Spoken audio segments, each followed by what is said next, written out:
Hi! Hello! Welcome to Sashi TV. నేను మీ Prashanth. So, మన టాలీవుడ్ కొరియోగ్రాఫర్ జానీ మాస్టర్ అంటే తెలియని వాళ్ళు ఎవరుండరు. మన 2 తెలుగు రాష్ట్రాల్లోనే ఎంతోమంది స్టార్స్, ఎంతోమంది పొలిటీషియన్స్‌తో అయితే వర్క్ చేశారు. అండ్ ఇప్పుడు రీసెంట్‌గా మన పాన్ ఇండియా లెవెల్‌లోనే ఎంతోమంది స్టార్స్‌తో అయితే వర్క్ చేస్తున్నారు. అండ్ డాన్స్ అనే కాదు, ఇప్పుడు మన 'ఢీ' షోలో కూడా జడ్జ్‌గా కూడా అతనైతే చేయడం అయితే జరిగింది. అయితే ఇప్పుడు రీసెంట్‌గా రాయదుర్గ్ పోలీస్ స్టేషన్ పరిధిలో అయితే లైంగిక వేధింపుల కేసు అయితే నమోదయింది. ఒక మహిళ అయితే నమోదు చేయడం అయితే జరిగింది. అసలు ఇది ఎంతవరకు నిజం, ఎంతవరకు అబద్ధం అనేది మనతో పాటు మాట్లాడేందుకు హైకోర్ట్ అడ్వకేట్ సుబ్బు గారైతే మనతో పాటున్నారు. హాయ్ అండి. Hello. So, choreographer Jani master గారి పైన అయితే లైంగిక వేధింపుల కేసయితే నమోదయ్యింది. అసలు దీనిపైన మీ ఆరోపణ అంటే చాలా ఆరోపణలైతే ఇనిపిస్తున్నాయి. దీనిపైన మీ ఒపీనియన్ ఏంటి? అయితే మొట్టమొదటిగా 'జానీ మాస్టర్' అనే వ్యక్తి చిన్నప్పటి నుంచి గూడా చాలా కష్టపడొచ్చిన వ్యక్తి. అవును. నేను తప్పకుండా ఐ సపోర్ట్ 'జానీ మాస్టర్.' ఎందుకంటే దాదాపుగా రేరెస్ట్ ఆఫ్ ది రేర్ కేసుల్లో ఇప్పుడు చూసుకున్నట్లయితే ప్రస్తుత సమాజంలో అంటే సౌత్‌తో సంబంధం లేకుండా ఓన్లీ నార్త్ గురించి నేను చెప్తున్నా. నార్త్‌తో సంబంధం లేకుండా సౌత్ గురించి నేను చెప్తున్నా. దాదాపుగా నేను చూసినంత వరకు గూడా సౌత్‌లో జరిగినటువంటి రేప్ కేసుల్లో చాలా వరకు జరుగుతున్నాయి. రేపులు జరగట్లేదు అని నేను అనట్లేదు. కానీ రేప్ కేసులు జెన్యూన్ రేప్ కేసులు మాత్రం చాలా తక్కువగా నమోదవుతున్నాయి. చాలా తక్కువగా జరుగుతున్నాయి. ఇప్పుడున్నయన్నీ ఏంటంటే మరి ఇప్పుడు 376 కేసులు అవుతున్నాయి గదండీ! అంటే ఇవన్నీ గూడా ఏంటంటే మ్యూచువల్ అండర్‌స్టాండ్‌తో ఇద్దరు వయోజనులు ఇద్దరు కలుస్తారు. వాళ్ళిద్దరూ అన్ని రకాలుగా ఎంజాయ్ జేస్తారు. వాళ్ళిద్దరి మధ్య భేదాభిప్రాయాలు, ఘర్షణలొచ్చిన తర్వాత అది 376గా రూపాంతరం చెందుతుంది తప్ప, ఇక్కడ నిజంగా అంటే చాలా తక్కువ కేసుల్లో మాత్రం అంటే జెన్యూన్ రేప్ కేసులున్నాయి. మిగతావన్నీ గూడా నమోదయ్యే రేప్ కేసులలో దాదాపుగా 80-70 కేసుల వరకు కూడా అన్నీ గూడా ఫేక్. మిగతా ఒక 20% మాత్రమే జెన్యూన్‌గా అక్కడక్కడ జరిగేవి ఉంటాయి తప్ప, మిగతా రేప్ కేసులన్నీ గూడా 376 మొత్తం గూడా అవి మ్యూచువల్ కన్సెంట్‌తో జరిగేవే. తర్వాత అవి రేపులుగా రూపాంతరం చెందాయి. ఆళ్ళిద్దరి మధ్య ఓకే. ఆ ఫీమేల్ ఎవరైతే ఉన్నారో ఆవిడ డబ్బులు డిమాండ్ జేయడం, లేదంటే ఈ మేల్ ఎవరైతే ఉన్నారో ఈ ఫీమేల్‌ని పట్టించుకోకపోవడం, లేదంటే వీళ్ళిద్దరి మధ్య రిలేషన్‌షిప్ బ్రేక్ అవ్వడం, వీళ్ళిద్దరి మధ్య బాండింగ్ అనేది బావుండకపోవడం, లేదంటే వీళ్ళిద్దరికి భేదాభిప్రాయాలు మత, వర్ణ, వర్గ ఇలాంటి భేదాభిప్రాయాలు రావడం. తర్వాత ఇలాంటివన్నీ కలగలిసి కొంతమంది ఫీమేల్‌కి డబ్బులు ఆశ పుట్టడం. లేదంటే ఈ మేల్ ఎవరైతే ఉన్నారో అతను ఈ ఫీమేల్‌ని పట్టించుకోవడం. ఇలాంటి సందర్భాల్లో మాత్రమే 376గా రూపాంతరం చెందుతుంది తప్ప, ఒరిజినల్‌గా రేప్ కేసులనేవి చాలా తక్కువ జరుగుతున్నాయి. సో, అవును. ఈ విషయంలో జానీ మాస్టర్ అనే వ్యక్తి ఇప్పుడు తప్పనేది ఖచ్చితంగా అందరూ చేస్తారు. బయటపడేంత వరకు వాళ్ళందరూ గూడా అంటే సమాజంలో గొప్ప పేరుతోనే ఉంటారు. బయటపడిన తర్వాతే ఇలా. సో, కానీ ఇప్పుడు ఒక సాధారణ ఇప్పుడు 'జానీ మాస్టర్' అనే ఒక వ్యక్తి గురించి మనం ఇప్పుడు మాట్లాడుకుంటుంటే సాదాసీదాగా అయితే అతను వ్యక్తి కాదు.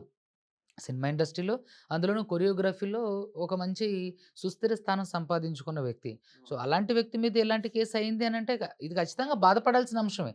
కానీ ఇప్పుడు ఈ అమ్మాయి ఎవరైతే ఉన్నారో ఈ డాన్సరు అతని దగ్గర అసిస్టెంట్‌గా చేసే డాన్సరు ఆ ఆ! అసిస్టెంట్‌గా చేసే ఆమె ఎవరైతే ఉన్నారో, వీళ్ళిద్దరి మధ్య భేదాభిప్రాయం ఉండుండొచ్చు. లేదంటే జానీ మాస్టర్‌ని ఏమన్నా డబ్బులుగా డిమాండ్ చేసి ఉండుండొచ్చు. తను 2017 నుండే జానీ మాస్టర్ దగ్గర మైనర్ అంటే తను అప్పటికి మేజర్ కాదు అంట హ్మ్. 2017లో. సో, ప్రెజెంట్ వచ్చేసి తన ఏజ్ 21.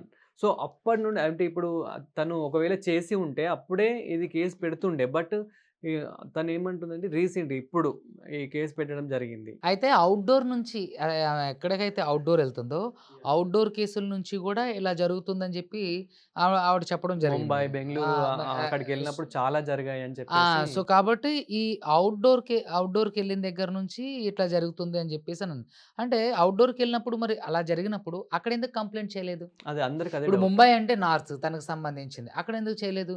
సో, ఇదంతా బుల్‌షిట్ థింగ్స్ పాపం.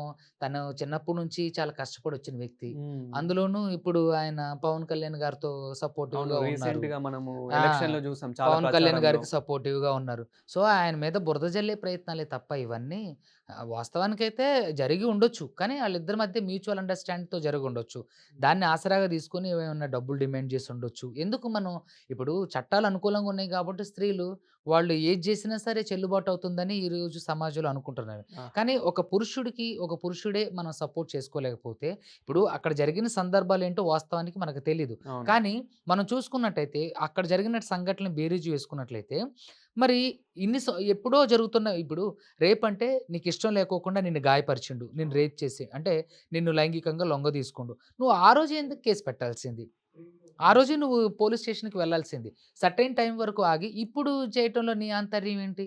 అంటే ఇక్కడేంటంటే అంటే ఒక మంచి పేరు సంపాదించుకున్న వ్యక్తి మీద బురద జల్లడం. మీరు చూసుకున్నట్టయితే 'రాజ్ తరుణ్, లావణ్య' కేసు గూడా అంతే. అవును. ఇప్పుడు 'రాజ్ తరుణ్' మీద లావణ్య ఎంత బురద జల్లుతుంది? మనం చూస్తూనే ఉన్నాం. సో, దాంట్లో ఒక అడ్వొకేట్ సారే లావణ్యకి సపోర్ట్ చేయడం అనేది దురదృష్టకరం. ఎందుకంటే హ్మ్. ఇలాంటి సంఘటనలు మనం ఎవరైనా సరే సమాజంలో దాన్ని యాక్సెప్ట్ చేయడానికి వీల్లేదు. ఇప్పుడు సమాజం అంటే కేవలం డబ్బు మాత్రమే గాదు. సామాజిక స్పృహ ఉండద్దు. తర్వాత వ్యక్తిగత పరస్పర బాధ్యతలుంటాయి. సమాజం పట్ల మనం నిర్వర్తించాల్సినటువంటి బాధ్యతలుంటాయి. అదేవిధంగా సమాజంలో మనం అరే! మనం ప్రవర్తించే తీరు బట్టి సమాజంలో మన వ్యక్తిగత ధోరణి ఇలాంటివన్నీ న సమాజం చూస్తూ ఉంటుంది. మనల్ని గమనిస్తూ ఉంటది. సో, అవును. ఒక ఉన్నతమైన వ్యక్తిగా జీవించాలి, సమాజంలో గౌరవప్రదంగా ఉండాలి అంటే ఖచ్చితంగా కొన్ని విలువలనేవి పాటించాలి. సో, అలాంటి విలువలనేవి పాటించకుండా కేవలం డబ్బే ప్రామాణికంగా ఇలా 'జానీ మాస్టర్' అనే ఒక వ్యక్తి మీద బురద జల్లడం అనేది నిజంగా దురదృష్టకరం. ఇట్లా ఏంటంటే పేరొచ్చినోళ్ళ మీద ఇట్లా కేసులు వేసేస్తే ఫేమ్ అయిపోతారు. డబ్బులొచ్చేస్తాయి. వాళ్ళేవో వీళ్ళకి సెటిల్‌మెంట్ జేసేస్తారు. ఆ డబ్బులతో సెట్ అవ్వొచ్చనే ముఖ్య ఉద్దేశ్యం. మెయిన్‌గా ఇలాంటివే నడుస్తున్నాయి. మీరు చూసుకున్నట్లయితే డబ్బే పరమావధిగా, డబ్బే ప్రామాణికంగా ఇలాంటి కేసులు పెట్టడం, వాళ్ళ దగ్గర నుంచి సెటిల్‌మెంట్ జేసుకొని ఎంతో కొంత జరిగి ఉండొచ్చా? జరగలేదా? అనేది పక్కకు పెడితే మోస్ట్ ఆఫ్ ది కేసులు ఇలాంటివే జరుగుతున్నాయి. ఓకే. రేప్ కేసులు పెట్టడం, వాళ్ళ మీద దగ్గర నుంచి ఎంతో కొంత డబ్బులు వసూలు చేసుకోవడం. అంటే ఎంతో కొంత కూడా కాదు. భారీ మొత్తంలో డబ్బులు వసూలు చేసుకోవడం. ఈళ్ళేంటంటే పేరుంది గదా! అని జెప్పి భయపడి ఎక్కడ బదనాం అయితాం అని జెప్పేసి హ్మ్. వీళ్ళు భయపడి సెటిల్ జేసుకోవడం ఇలాంటివి జరుగుతున్నాయి. సో, కాబట్టి ఇక్కడ ఫీమేల్స్ విషయంలోకొచ్చేసినంటే అందరూ గాదు మళ్ళీ. ఓకే. కొంతమంది. ఓకే. కొంతమంది కావాలని జెప్పి ఇదొక వ్యాపారంగా జేస్తున్నారు. ఈ 376ని వ్యాపారంగా జేసుకొని నడిపిస్తున్నారు. నేను చూసిన కేసులలో చాలా ఉన్నాయి. ఇంక నేను లిస్ట్ ఇవ్వమన్నా ఇస్తా. నాకే నిరభ్యంతరంగా ఇస్తా. కాపోతే ఏంటంటే స్త్రీ సమాజం దయచేసి మన్నించండి. ఇది అందరి గురించి కాదు. కొంతమంది గురించే. ఎవరైతే ఇలా చేస్తున్నారో 376ని అడ్డం పెట్టుకొని ఇదొక బిజినెస్‌లా చేస్తున్నారో వాళ్ళ గురించే. రేపులు జరగట్లేదని నేనంట్ల. జరుగుతున్నాయి. అవి కేవలం 20% నా నాలెడ్జ్. హ్మ్. నేను చూసిన నా కేసుల్లో నా నాలెడ్జ్‌లో 20% మాత్రమే ఒక ఒరిజినల్ రేప్ కేసులొస్తున్నాయి. మిగతా 80% అన్నీ గూడా లవర్లిద్దరి మధ్య డిస్ప్యూట్స్ రావడం వల్లో, లేదంటే కులాల మధ్య డిస్ప్యూట్స్ రావడం వల్లో, అబ్బాయి తల్లిదండ్రులకు నచ్చకపోతే కూతురుతో కేసు పెట్టించడం. ఇలాంటివన్నీ అవును. చేస్తున్నారు తప్ప, వాస్తవానికి జెన్యూన్‌గా రేప్ జరిగిన వెంటనే ఎందుకు రేప్ కేస్ పెట్టడం లేదు? తర్వాత ఎందుకు రేప్ కేస్ పెడుతున్నారు? అంటే వాళ్ళకి మధ్య ఏదో సఖ్యత కుదరలేదు. పాపం 'జానీ మాస్టర్' లాంటి వ్యక్తి మీద ఇలాంటి బురద జల్లడం అనేది నిజంగా దురదృష్టకరం, బాధాకరం. అలాంటి ఒక పేరు ఆయన చాలా కష్టపడి కింది స్థాయిలో నుంచి ఒక కొరియోగ్రాఫర్‌గా ఈరోజు నిలదొక్కుకుండు. అతని మీద బురద జల్లే ప్రయత్నం జరగడం, అతని మీద అంటే ఒక నేము, ఫేమ్ వచ్చే టైంలో తన జీవితాన్ని లేదంటే అతను రకరకాలుగా ఎంతో కష్టపడి ఇండస్ట్రీలో ఎంతోమంది పెద్దల్ని అంటే ఒప్పించుకొని ఇక్కడ ఎంతో అంటే టాలెంట్ చాలా మంది ఉంటేనే స్టార్స్‌తో, పొలిటీషియన్స్‌తో ఎంతో మందితో ఆ! వర్క్ ఇక్కడ జేసినారు. టాలెంట్ ఉంటేనే నిలబడగా. అవును. అలాంటి టాలెంటెడ్ వచ్చిన వ్యక్తి మీద ఏదో ఒకటి బురద జల్లేసి అతని దగ్గర నుంచి ఎంతో కొంత మొత్తంలో డబ్బులు దండుకొని వెళ్ళిపోయి, ప్రయత్నంలో ఏంటంటే వాళ్ళ జీవితాల్ని ఇట్లా నవ్వుల పాలు చేస్తున్నారండి. సో, ఇలాంటివన్నీ మనం ఎంటర్‌టైన్ చేయొద్దు. తప్పును తప్పుగా ఒప్పుకోవాలి. ఒప్పును ఒప్పుగా ఒప్పుకోవాలి. ఇలాంటి విషయంలో I stand with Jani master. ఎందుకంటే అతను పర్సనల్‌గా నాకు తెలీదు. కానీ ప్రొఫెషనల్‌గా చూసినంత వరకంటే is a very good choreographer. Is very good humanity person. నాకు తెలిసినంత వరకు నాకు కొంతమంది సినిమా ఇండస్ట్రీలో చాలామంది డైరెక్టర్స్‌తో, తర్వాత హీరోస్‌లో గూడా ఉన్నారు నా క్లయింట్స్. అవును. నేను పేర్లు చెప్పను. చాలామంది డైరెక్టర్స్, చాలామంది హీరోలు, చాలామంది క్యారెక్టర్ ఆర్టిస్ట్‌లు నా క్లయింట్స్ పెద్ద పెద్దోళ్ళే. ఇంగా వాళ్ళ పేర్లెందుకు. వాళ్ళని నేను ఈ ఇంటర్వ్యూకి రావడానికి ముందు కనుక్కున్నా. What is Jani master? అసలేంటి ఆయన? What about Jani master? అతని పరిస్థితి ఏంటనంటే అందరూ గూడా ఏంటంటే లేదండి చాలా మంచి వ్యక్తి. కింది స్థాయి నుంచి కష్టపడొచ్చిండు. అవును. రీసెంట్‌గా మనము కొన్ని వరదల్లో జూసాము. అంటే అక్కడ గూడా తను హెల్ప్ జేయడం గానివ్వండి, ప్రచారంలో గూడా తను కొందరు పూర్ సరే పీపుల్స్‌కి చాలా ప్రచ మంది ప్రచారం అనేది రాజకీయం అండి. ఇది పక్కకు పెడదాం. ఓకే. రాజకీయాన్ని మనం ఇక్కడ తెర మీదకి తీసుకొస్తే మళ్ళీ ఇది వేరే డైవర్ట్ డైవర్ట్ ఓకే. ఓకే. అవుతది. ఓకే. సో, ఇక్కడ ప్రచారం అనేది కాదు ఇక్కడ విషయం. అంటే తన అక్కడేంటంటే హెల్పింగ్ నేచర్ గూడా చాలా మంది చూసారు. అతను సొంత జిల్లాలో కూడా ఎంతో మందికి ఉపాధి కల్పించిండు. అది. తన సొంత జిల్లాలో ఎంతో మందికి అంటే తను చేయగలిగిన హెల్ప్ చేసిండనేది నాకు తెలుసు. సో, హ్మ్. అలాంటి వ్యక్తి గురించి బురద జల్లడం ఇప్పుడు ఒకవేళ నిజంగా అలాంటి సిట్యుయేషన్ జరిగినప్పుడు నువ్వు అదే రోజు ఎందుకు కంప్లెయింట్ చేయలేదు? హ్మ్. ఇప్పటి వరకు ఎందుకు వెయిట్ చేశావు? అవకాశాలు రాకోకుండా ఎందుకు ఆపుతారు? ఒక వ్యక్తిని ఇప్పుడు అరచేత్తో సూర్యుడిని మనం ఆపగలమా? ఇప్పుడు 'జానీ మాస్టర్' తలుచుకుంటే ఈ అమ్మాయికి అవకాశాలు రాకుండా ఎలా ఆపగలడు? హ్మ్. ఇక 'జానీ మాస్టర్‌కి' ఈ అమ్మాయికి అవకాశాలు రాకుండా ఆపడమే పనా? అతనికి ఇక లేదా 5,00,000-10,00,000 ఒక సాంగ్‌కి 5,00,000-10,00,000 తీసుకునే ఒక మాస్టరు నెలకే ఒక 10, 15 సాంగ్స్ చేసే మాస్టర్‌కి అంత ఖాళీ ఎక్కడుంటుంది? అంత యెస్. ఆలోచన ఎక్కడుంటది? సో, ఇదన్నీ బుల్‌షిట్ థింగ్స్ ఇవన్నీ కావాలని చేసేవి. సో, దయచేసి జనం అందరూ ఇవన్నీ నమ్మొద్దు. ఇప్పుడు నార్సింగి పీఎస్‌లో 376, 506, 323 sub class 2 sub class N మీద కేస్ ఫైల్ అయింది. సో, ఇవన్నీ ఏంటంటే ఓన్లీ 376 ఒకటే కాగ్నైజబుల్ అఫెన్స్. మిగతావన్నీ నాన్ కాగ్నైజబుల్ అఫెన్సెసే. వీటిలో గూడా ఉంటుంది. విచారణ జరుగుతుంది. కోర్ట్ ఆఫ్ లా ప్లీడింగ్స్ జరుగుతుంది. ఖచ్చితంగా నేరం ఎవరు చేశారో ఖచ్చితంగా నిరూపించాలి. ఆ అమ్మాయి సాక్ష్యాలను ప్రొవైడ్ చేయాలి. సో, అలా వెంటనే ఎఫ్ఐఆర్ అయినంత మాత్రాన ఒక వ్యక్తిని మనం చెడు వ్యక్తిగా చిత్రీకరించడానికి వీల్లేదు. ఎఫ్ఐఆర్ మీన్స్ ఏంటి? First information report. అంటే అవును. సంఘటన జరిగిన దాన్ని ఇన్ఫర్మేటివ్ చేయడమే. అంతే తప్ప అతను తప్పు చేసినని నిరూపించబడేదెప్పుడు? అతనికి జడ్జిమెంట్ వచ్చినప్పుడు చార్జ్ షీట్ ఫైల్ అయినప్పుడు. హ్మ్. సో, నిజంగా అతను తప్పు చేసిందని చార్జ్ షీట్ ఫైల్ చేసినప్పటికిని కూడా కోర్టు డిసైడ్ చేయాలి. అతను తప్పు చేసిండా లేదా? సాక్ష్యాధారాలను పరిశీలించిన తర్వాత జడ్జిమెంట్ ఇచ్చినప్పుడు మాత్రమే అతను ముద్దాయిగా మనం పరిగణించాలి. అంతే తప్ప అంటే దోషిగా పరిగణించాలి. అంతవరకు కూడా ఆయన ముద్దాయే. అతను నేరారోపణ చేయబడిన వ్యక్తి తప్ప నేరం చేసిన వ్యక్తి కాదు. సో, కాబట్టి ఎఫ్ఐఆర్ అయినంత మాత్రాన ఆయన తప్పు చేసినట్టు కాదు. అతను ఖచ్చితంగా లీగల్ టీమ్ నుంచి అతనికి కూడా సమాజంలో మంచి పలుకుబడి ఉంది కాబట్టి ఆయన కూడా కోర్ట్ ఆఫ్ లా ద్వారా ఇది తేల్చుకోవడానికి అవకాశం ఉంది. సో, సమాజం ఇప్పుడు చట్టం ఏం కళ్ళు మూసుకొని లేదండి. కేస్ పెట్టేయడంతోటే ఆయన ఓకే. ఇతను 376 అయిందా? ఇతన్ని తీసుకెళ్ళి ఊరేయండి అని చెప్పేసి ఎవరు చెప్పరు. సో, ఖచ్చితంగా కోర్ట్ ఆఫ్ లా ఉంటుంది. న్యాయాల్ని విచారించడం జరుగుతుంది. సాక్ష్యాలను విచారించడం జరుగుతుంది. అదేవిధంగా క్రాస్ ఎగ్జామినేషన్స్ ఉంటుంది.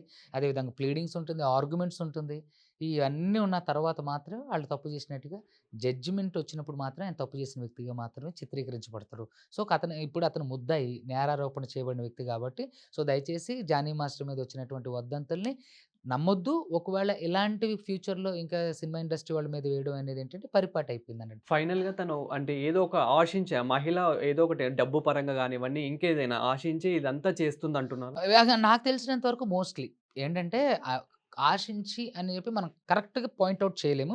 మోస్ట్‌లీ ఛాన్సెస్ ఎక్కువున్నాయి. ఎందుకంటే ఇదొక బిజినెస్ అయిపోయింది. యాహ్! చాలా వరకు సమాజంలో చాలా వరకు ఏంటంటే అమ్మాయిలు అందరూ కాదు. కొంతమంది చట్టం గురించి తెలిసిన వాళ్ళు, లేదంటే ఇది ఒక వ్యాపారంగా ఎంచుకున్న వాళ్ళు, సమాజంలో ఇప్పుడు చాలా వరకు చూసుకున్నట్లయితే సినిమా ఫీల్డ్ మీద అదే విధంగా అంటే ఈ రంగుల ప్రపంచంలో ఉన్నటువంటి ఫీల్డ్స్ మీద ఉన్న అమ్మాయిల మీద చాలా మంచి ఒపీనియన్ ఉండదు. అవును. కానీ అలా అని అందులో మంచివాళ్ళు లేరంటే చాలామంది మంచివాళ్ళున్నారు. సో, అలా మంచివాళ్ళున్న ఈ సమాజంలో అలాంటి ఫీల్డ్‌లో ఇలాంటి ఒక కేసొచ్చినప్పుడు సమాజం ఖచ్చితంగా అనుమానించాలి. ఇది నిజంగానే జరిగిందా? ఈ రేప్ అనేది ఏంటండి కన్సెంట్ లేకుండా జరిగేది. అవును. గాయపరచడం అనేది సరే కన్సెంట్ లేకపోయినా రేప్ అనేది ఏంటంటే కన్సెంట్ లేకుండా జరగాలి. బట్ నాకు తెలిసినంత వరకు అతనికి ఆ అవసరమే లేదు. లైంగికంగా వేధింపు అవసరమే లేదు అనంటే మేబీ ఇప్పుడు నేనేమంటానంటే అవసరమే లేదు అనని కూడా మనం అనలేము. ఒకవేళ ఉన్నా సరే వాళ్ళిద్దరి మధ్య మ్యూచువల్‌గా జరిగినా సరే ఆవిడ కావాలని దీన్ని తీసుకురావాలి. లేదు అననంటే ఆయన చేయకోకుండాయినా ఉండాలి. ఏంటంటే అతన్ని బెదిరించడానికో, భయపెట్టడానికో, లేదంటే ఆయన అవకాశం అంటే రాజకీయంలో ఉన్నారు గాబట్టి అతన్ని దెబ్బతీయడానికో, పరువు తీయడానికో వేరే వాళ్ళు ఇలా చేసుండొచ్చు. సో, కాబట్టి మనం అన్ని విషయాల్ని క్లుప్తంగా అంటే పరిశీలించి మనం ఒక నిర్ధారణకి రాలేం కాబట్టి జానీ మాస్టర్ తప్పు చేసిండా, చేయలేదా పక్కకు పెడితే ఈ విషయంలో మాత్రం నా స్టాండ్ మాత్రం జానీ మాస్టర్‌కి. ఎందుకంటే ఇప్పుడు సమాజంలో జరుగుతున్న విషయాలన్నీ గూడా ఏంటంటే ఫేక్. అన్నీ తప్పుగా జరుగుతున్నాయి. సో, ఎఫ్ఐఆర్ అయినంత మాత్రాన జానీ మాస్టర్ తప్పు చేసినట్టు కాదు. కోర్ట్ జడ్జిమెంట్ ఇచ్చినప్పుడు మాత్రమే ఆయన తప్పు చేసినప్పుడు తప్పు చేసినట్టు అప్పుడు మాత్రం ఆయన దోషి అన్నట్టు. సో, ఇప్పటివరకు కూడా జానీ మాస్టర్ అనే ఆయన వ్యక్తి నేరారోపణ చేయబడిన వ్యక్తి. సో, నాకు తెలిసినంత వరకు జానీ మాస్టర్ అనే వ్యక్తి అలాంటి పనులు, చిల్లర పనులు, చిరాకు పనులు చేయడం అతనికి ఒక స్టాండర్డ్స్ ఉన్నాయి. అతను ఒక మంచి వ్యక్తి, సమాజంలో గౌరవం ఉన్న వ్యక్తి. అదే విధంగా అతని దగ్గర పనిచేసిన స్టూడెంట్స్ ఎవరి దగ్గర కూడా అలాంటి పేరు లేదు. గతంలో అతని అవును. మీద ఒక కేస్ ఉంది. 6 నెలలు జైలు శిక్ష పడింది. అదే 2015లో మేడ్చల్ ఆ! ఉన్నది. అవన్నీ అంటే ఆయన వ్యక్తిగతం. ప్రతి ఒక్కళ్ళ వ్యక్తిత్వంలో, ప్రతి ఒక్కళ్ళ జీవితంలో ఖచ్చితంగా ఏదో ఒక సందర్భంలో ఇలాంటి సిట్యుయేషన్స్ అనేవి ఫేస్ చేసుకుంటాం. కేవలం నీతిమంతులు ఎవరు ఉండరు. కేవలం మంచోళ్ళే ఎవరు ఉండరు. కేవలం చెడ్డోళ్ళే ఎవరు ఉండరు. మంచి, చెడు కలిస్తేనే ఒక మనిషి. సో, కాబట్టి ఖచ్చితంగా అతని జీవితంలో కూడా తన పర్సనల్ థింగ్స్ ఉండొచ్చు. అది మనకు సంబంధం లేదు. ఈరోజు ఏదో ఒక లైంగిక వేధింపులు కేస్ అయిందని చెప్పి మనం అతను అసలు వ్యక్తిత్వమే మంచి అసలు ఆయనే మంచోడు కాదు అనడం అనేది చాలా వరకు రాంగ్. ఇది అసలు మీరు సమాజం నమ్మొద్దు. ఇలాంటివి ఎంటర్‌టైన్ చేయొద్దు. జానీ మాస్టర్ లాంటి ఒక మంచి వ్యక్తి మీద ఏంటి ఇలాంటి బురద జల్లే ప్రయత్నం చేసినప్పుడు మనందరం ముక్త కంఠంతో ఖండించాలి. ఏది లావణ్య, రాజ్ తరుణ్ కేసులో ఎలా అయితే లావణ్య చేసిన ఎన్ని తప్పులు, ఆ డ్రగ్స్ కేసులు బయటపడ్డాయో కావాలని ఇప్పుడు. సో, కాబట్టి ఇలా పేరున్న వ్యక్తుల మీద బురద జల్లి దాన్ని క్యాష్ చేసుకోవడం ఇలాంటివన్నీ రకరకాలుగా జరుగుతుంటాయి. సో చూసారు గదా! కొరియోగ్రాఫర్ 'జానీ మాస్టర్' అంటే మీకు గూడా చాలా మందికి తెలుసు. తను గూడా అంటే ఇప్పుడు రీసెంట్‌గా గూడా పొలిటీషియన్స్‌లో ఎంతో యాక్టివ్‌గా ఉన్నాడు. అదే విధంగా ఇప్పుడు జరిగిన ప్రచారంలలో అంటే ఇప్పుడు గతంలో జరిగిన ఎలక్షన్‌లో మన పవన్ కళ్యాణ్ గారికి ప్రచారంలో ఎంతో సపోర్టివ్‌గా నిలబడ్డాడు. అదే విధంగా ఇప్పుడు జరిగిన వరదల్లో గూడా ఎంతో హెల్పింగ్ నేచర్ గానివ్వండి, ఇలా చాలా మనకి ఎంతో కష్టపడి ఎన్నో ఇయర్స్ నుంచయితే తెలుగు ఫిల్మ్ ఇండస్ట్రీలో అయితే ఉన్నది మనందరికీ తెలిసిందే. సో ఇప్పుడు రీసెంట్‌గా ఒక ఇలా ఆరోపణలు రావడం అనేది కరెక్ట్ గాదు. బట్ ఇది ఎంతవరకు నిజం, ఎంతవరకు అబద్ధం అనేదైతే ఇప్పుడు ఇంకా ఎంక్వైరీలో అయితే ఉంది. సో మీరు గూడా ఏమనుకుంటున్నారు, ఏంటి అనేదైతే కామెంట్ జేయండి. అండ్ ఇలాంటి మరిన్ని వీడియోస్ కోసం చూస్తూనే ఉండండి శశి టీవీ.